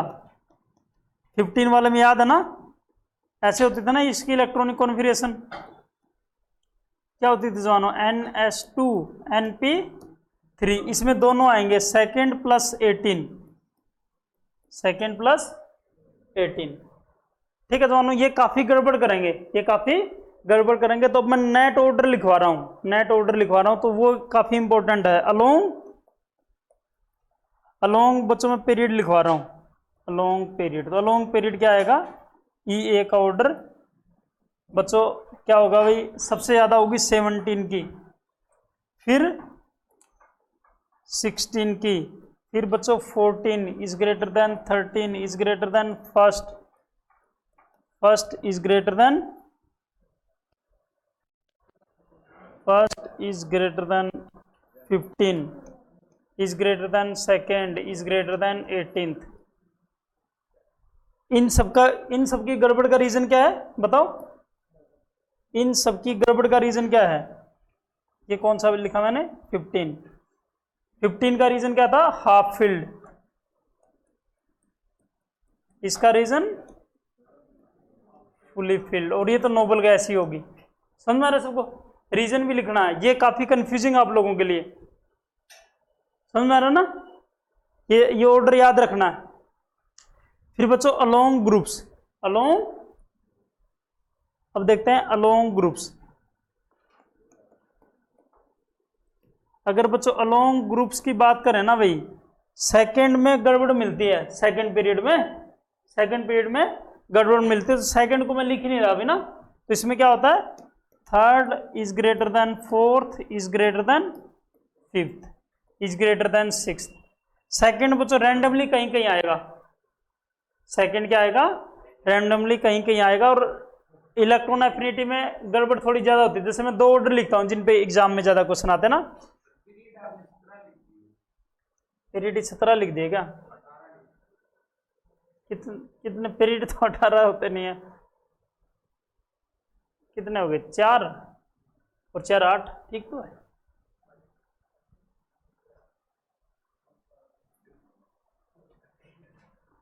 हाँ अब ये देखते हैं नौजवानों भाई, 17 का लिखते हैं, ये इंपॉर्टेंट है अपने को ना बच्चों। Chlorine is greater then fluorine आता है, fluorine is greater than bromine is greater then iodine, ये काफी इंपॉर्टेंट है। तो हाईएस्ट इलेक्ट्रॉन एफिनिटी किसकी होती है, जितने भी एलिमेंट होते हैं इसकी हाईएस्ट होती है, highest among all, highest among all. एक बच्चों 16th ग्रुप का याद रखना है, 16th ग्रुप पे क्वेश्चन एग्जाम में क्वेश्चन पूछा है, इवन आईआईटी एडवांस में भी इस पे क्वेश्चन आया हुआ है। तो 16th में क्या होता है, ऑक्सीजन के नीचे क्या आता है बच्चों, सल्फर, सल्फर के नीचे सेलेनियम, सेलेनियम के नीचे टेल्यूरियम, टेल्यूरियम के नीचे पोलोनियम, पोलोनियम से भी कम ऑक्सीजन की होती है, तो याद रखना पड़ेगा ये, पोलोनियम से भी कम ऑक्सीजन की। तो ये ऑर्डर आया तो ज्यादातर बच्चे गलत करेंगे, समझ रहे ना, स्टार बना रहा था बच्चों, बनाने, ये समझ में आ गया क्या। हाँ फिर बच्चों अब इसके क्वेश्चन करते हैं अपना। ये इलेक्ट्रॉन एफिनिटी सारे एलिमेंट में ज्यादा किसकी होती है, क्लोरीन की, और ये दो ऑर्डर आप लोगों को रटने हैं, ये इन पे पूछते हैं ज्यादा क्वेश्चन, लिख लिया सबने। अब बच्चों क्वेश्चन पढ़ते हैं ना, तो इसने क्या पूछा है कि कौन सा इलेक्ट्रॉन गेन एंथैल्पी का ऑर्डर सही है, तो कौन सा सही है। अगर बच्चों ना अलग अलग के आ जाए तो एक बार लिख लो आप लोग, मैंने क्या बोला था, जल्दी करो मत, लिख लो। इसमें ऑक्सीजन है, ऑक्सीजन के साइड में क्या होता है, ऑक्सीजन के साइड में फ्लोरीन, फिर क्लोरीन, फिर क्या था, सल्फर। किसका ऑर्डर पूछा इसने, इलेक्ट्रॉन गेन एंथैल्पी। तो सबसे ज्यादा किसकी होती है, सारे एलिमेंट में सबसे ज्यादा किसकी होती है, किसकी ज्यादा होती है, क्लोरीन की ना, ठीक है। और ऑक्सीजन की सबसे कम होगी ना, ऑक्सीजन की इन चारों में क्या होगी, कम होगी, क्यों, क्योंकि ये तो सेकेंड पीरियड वाले हैं। अभी मैंने ऑर्डर लिखा ना ऑक्सीजन की, तो इससे भी कम थी, तो ऑर्डर क्या आएगा बताओ, सोचो थोड़ा सा। वैसे क्लोरीन एक में ही दे रखा ना, आगे समझ में, आंसर आ गया सेकेंड। फिर अगला क्वेश्चन देखते हैं, अगले क्वेश्चन में क्या है, Which of the following represent correct order of increasing electron gain enthalpy with negative sign of ये, सेम क्वेश्चन आ गया क्या, एकदम कॉपी पेस्ट, ये तो भाई रिपीट हो गया क्वेश्चन, क्या कौन सा आ गया इसमें, वही मतलब ऑप्शन भी सेम है क्या? नहीं, ऑप्शन तो सेम नहीं है। नहीं नहीं, गलत गलत ऐसे।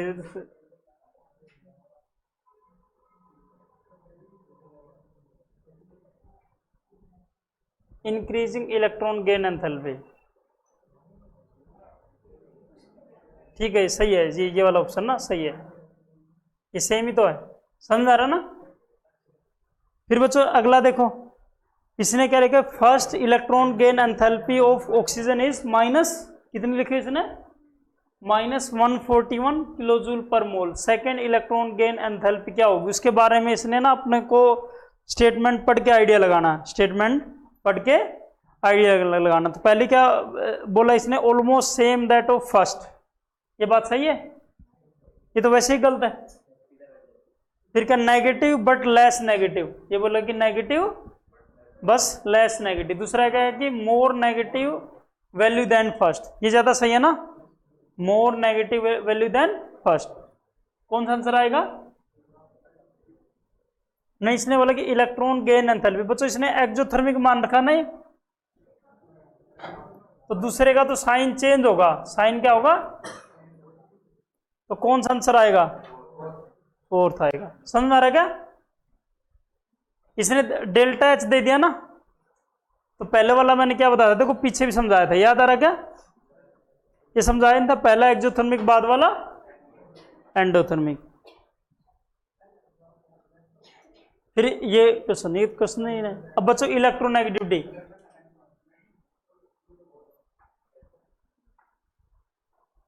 इलेक्ट्रोनेगेटिविटी, तो इलेक्ट्रोनेगेटिविटी क्या होती है बच्चों ना?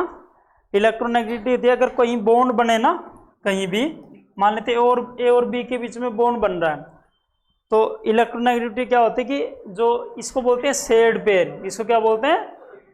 Shared pair. इलेक्ट्रोनेगेटिविटी क्या होती है कि ability to attract electrons from shared pair of electron. मान लेते ए की एबिलिटी ज्यादा है, तो ए की एबिलिटी ज्यादा, तो बोल देंगे ए की इलेक्ट्रोनेगेटिविटी ज्यादा है, बस इतनी है, ये छोटी सी है ना। अब बच्चों ना, अब ये देखते हैं डिपेंड किस किस पे करती है, ये किस किस पे डिपेंड्स करती है, डिपेंड्स ऑन, किस किस पे डिपेंड करती? पहला बच्चों साइज पे, दूसरा ionization energy plus electron affinity, तीसरा बच्चों किस पे डिपेंड करती है? Z effective. और बच्चों इसमें कुछ एक्सेप्शन नहीं है, लेफ्ट टू राइट क्या होगी? इंक्रीज, टॉप टू बॉटम आसान है ना सबसे, लेफ्ट टू राइट क्या होगी? Increase, top to bottom decreases. बच्चों ना एस और पी में तो लगभग सही लगेगा, वैसे 100% तो नहीं लगेगी ये वाली बात, बट अपने क्वेश्चन इस चैप्टर में जो आते हैं वो तो सारे हो जाएंगे। क्लियर हो रहा है क्या? अच्छा, एक बच्चों ना इलेक्ट्रोनेगेटिविटी डायरेक्टली क्या होती है? एस कैरेक्टर के, एस कैरेक्टर जितना ज्यादा होगा इलेक्ट्रोनेगेटिविटी भी उतनी ही ज्यादा। अब क्वेश्चन करते हैं इसके ना। अब बच्चों इसमें कुछ जो भी फॉर्मूले दे रखे हैं, पोलिंग स्केल का एक ये फॉर्मूला बना रखा है इन्होंने, एक मिलीकन स्केल है, ठीक है। अब ये क्वेश्चन देखते हैं, electron affinity of halogen which one is correct. ऐसे इलेक्ट्रॉन एफिनिटी का ही क्वेश्चन आ गया, चलो कर लेते हैं। कौन सा सही इसमें? Which one is correct, correct पूछा जमाना। इलेक्ट्रॉन एफिनिटी का ऑर्डर कौन सा सही है? कौन सा? फोर्थ सही है ना? आ रहा समझ में? क्यों? क्योंकि नेट ऑर्डर क्या होता था?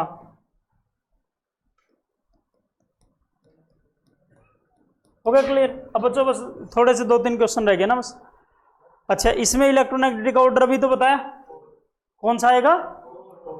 हो रहा क्या? अभी बताया था ना, एस कैरेक्टर जिसका ज्यादा उसकी इलेक्ट्रोनेगेटिविटी ज्यादा। इसमें क्या पूछा? Electronegativity of aluminium is similar to, किसके आसपास होगी? लिखो यहाँ कौन कौन से, लिथियम है, बोरोन है, बेरिलियम है, फिर क्या बोरोन है, कार्बन है, और यहाँ पे एल्यूमिनियम। तो बच्चों एक डायगोनल रिलेशनशिप नहीं लगता था, तो कौन सा आंसर आना चाहिए? समझ में आ गए? कौन सा सही आंसर है? फोर्थ, ठीक। फिर बच्चों ये वैसे तो इस चैप्टर का या किसी का ही मान लो ना, इसने क्या बोल रखा है, कोई एलिमेंट एक्स है, ये है, तो इसका ना फॉर्मूला एम के साथ क्या बनेगा, मैग्नीशियम के साथ। तो बच्चों मैग्नीशियम की वैलेंसी कितनी होती है, 2 होती है। मैग्नीशियम 2 पॉजिटिव 2 बनाएगा ना। ये कितने इलेक्ट्रॉन लेगा नोबल गैस बनने के लिए बताओ, 5 है ना वैलेंस इलेक्ट्रॉन, कितने लेगा 3। तो फॉर्मूला क्या बन जाएगा इसका, x पे 3 नेगेटिव आएगा तो 3। फॉर्मूला बनाओ क्या बन गया ना, कौन सा सही आंसर आ गया, Mg3 सेकंड। ये बच्चों क्वेश्चन है ना, इसमें देखते हैं इसने क्या दिया हुआ, आयोनाइजेशन एनर्जी दे रखी 5 एलिमेंट की ना, आयोनाइजेशन एनर्जी दे रखी है 5 एलिमेंट की। छोटा करते हैं इसका ना, क्या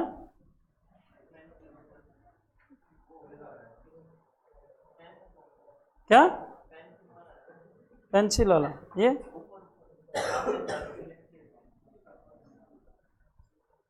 चलो रहने दो, कोई ऐसे कर देंगे, चलो बच्चों पहले टेबल देखो ना, इसने क्वेश्चन में देखते हैं क्या पूछा है, which 2 element are more likely the same group, group same किसके होंगे ये पूछ रहा ना।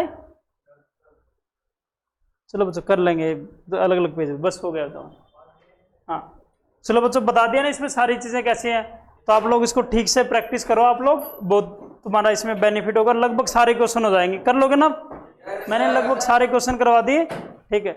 चलो बच्चों थैंक यू।